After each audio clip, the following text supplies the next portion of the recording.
Hai, Assalamualaikum warahmatullahi wabarakatuh dan salam sejahtera. Nama saya Muhammad Iskandar bin Mizani. Saya daripada Bachelor Sains Perniagaan Tani dengan Kebujian.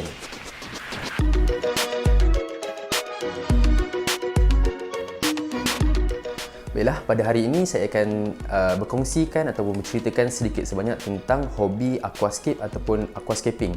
Biasanya kita dengar landscape ataupun orang buat aquarium kan? Tapi apa pula dengan aquascape? Baiklah, secara ringkasnya ataupun mudah difahami, aquascape saya pecahkan kepada dua, iaitu aqua dan juga scape. Aqua merujuk kepada aquarium ataupun bekas yang salah satu sisinya mempunyai transparent, dan scape pula ialah pemandangan. Jadinya secara mudah fahamnya, aquascape ialah seni untuk menyusun objek-objek yang daripada alam semula jadi untuk menjadikan sebuah pemandangan. Sejarahnya, pada tahun 1853, seorang jurnalis bernama Philip Henry telah membuat satu akuarium berbentuk segi enam di sebuah taman, dan pada awalnya dia bertanam tumbuhan dalam akuarium tersebut untuk membekalkan oksigen kepada ikan-ikannya. Kemudian industri aquascape terus berkembang di seluruh dunia. Baiklah, selesai sejarah dan juga maksud, saya beralih pula kepada jenis-jenis. Dalam aquascape kita ada beberapa jenis, iaitu saltwater ataupun ikan air masin, biasa orang sebut reef ataupun marine, dan yang kedua freshwater ataupun territorial. Freshwater bermaksud air tawar dan territorial bermaksud daratan. Di bawah freshwater kita ada beberapa jenis, iaitu terrarium, merujuk kepada habitat yang lembap ataupun tiada air yang bertakung dalam bekas ataupun wadah tersebut. Dalam terrarium pula kita ada beberapa jenis, iaitu serpentarium khas untuk ular dan juga insectarium khas untuk serangga. Kemudian di bawah freshwater kita ada jenis yang kedua, iaitu biotop. Biotop merujukkan kepada kondisi ataupun keadaan geografi sesuatu tempat. Sebagai contoh, sungai Amazon. Para penghobi biasanya mencuba sebaik mungkin untuk menjadikan akuarium ataupun aquascape mereka semirip yang mungkin dengan keadaan di sungai Amazon, dari segi tanamannya, ikan-ikannya, pH dan juga suhu. Kemudian kita ada paludarium. Paludarium ialah akuarium semi-akuatik, di mana kawasan daratannya lebih dominan berbanding kawasan yang mempunyai air. Kebiasaannya akuarium ini tertutup kerana ada fauna yang boleh lompat keluar daripada akuarium tersebut. Kemudian kita ada riparium. Riparium konsepnya lebih kurang macam paludarium, tapi tak ada media untuk daratan. Maksudnya akuarium kita tanam pokok dan pokok tersebut tumbuh melepasi permukaan air tersebut. Kemudian yang terakhir sekali yang biasa kita lihat, aquascape planted tank, yang mana air tumbuhan tersebut sepenuhnya tumbuh di dalam air dalam akuarium tersebut. Pada pandangan saya, aquascape planted tank yang paling orang sukalah, sebab maintenance yang tidak susah dan alatan yang mudah dicari.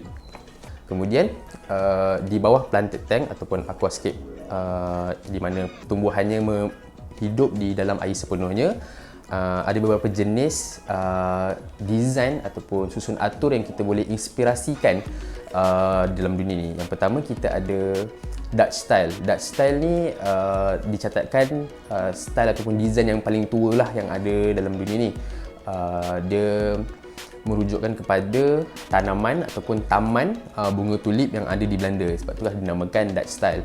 Kemudian kita ada Iwagumi dan juga Nature yang dikembangkan oleh seorang fotografer daripada Jepun yang bernama Takashi Amano. Iwagumi menunjukkan kepada susunan atur batuan yang dikelilingi oleh rumput-rumput kapet. Diinspirasikan daripada taman batu yang ada di Jepun.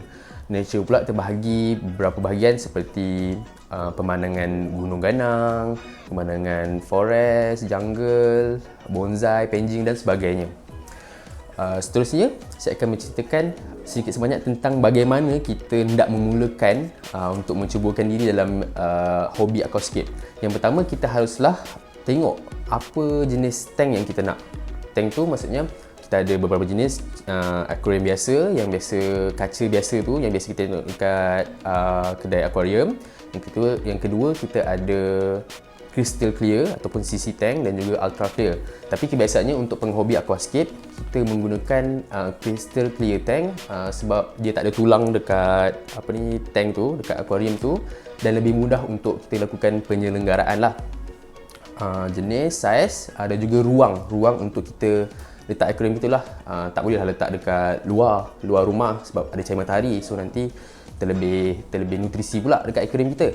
Okay, seterusnya kita hendaklah tengok design yang kita nak. Macam tadi saya dah ceritakan tentang luar bumi, nature style, forest dan sebagainya.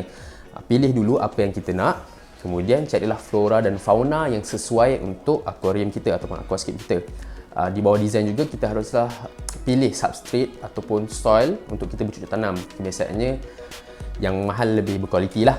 Tapi tengok juga kalau bajet tak ada, boleh juga gunakan yang orang kata mampu milik, macam tu.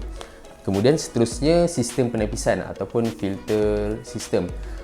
Filter sistem ni bagi saya sangat-sangatlah penting sebab kita nak menjaga kualiti untuk flora dan fauna kita hidup. Sebab kalau filter tak cukup power, kualiti air tak menjadilah. Maksud saya tak elok lah untuk ikan, kesian ikan kita.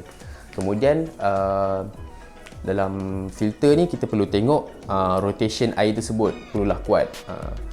Macam sesuai lah dengan saiz tank kita, tak boleh kuat sangat, tak boleh rendah sangat rotation air tersebut. Orang kata cun-cun lah untuk air. Kemudian filter tersebut harus mempunyai media untuk bakteria baik ataupun biasa orang kata baja EM kan, baja EM, effective microorganism.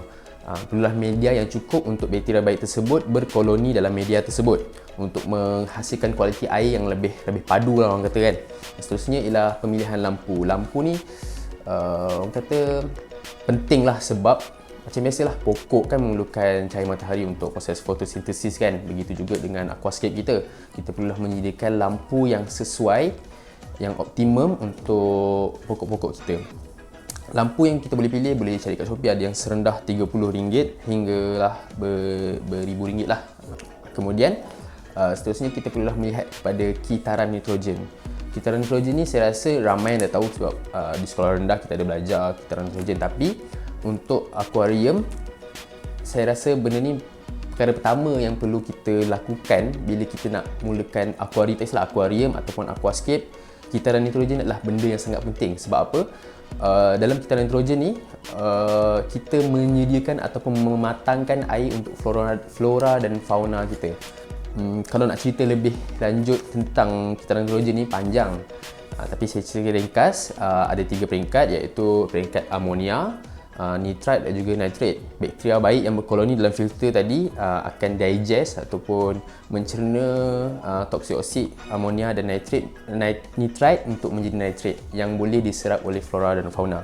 Dan yang terakhir ialah maintenance untuk tank kita. Sebagaimana saya cakap tadi, kita sebagai penghobi, kita nakkan keselesaan dan keselamatan untuk ikan-ikan dan tumbuhan kita. Jadi maintenance sangatlah penting sekiranya kita ingin mencuburkan diri dalam bidang aquascape. Saya rasa setakat itu saja daripada saya untuk sesi kali ini.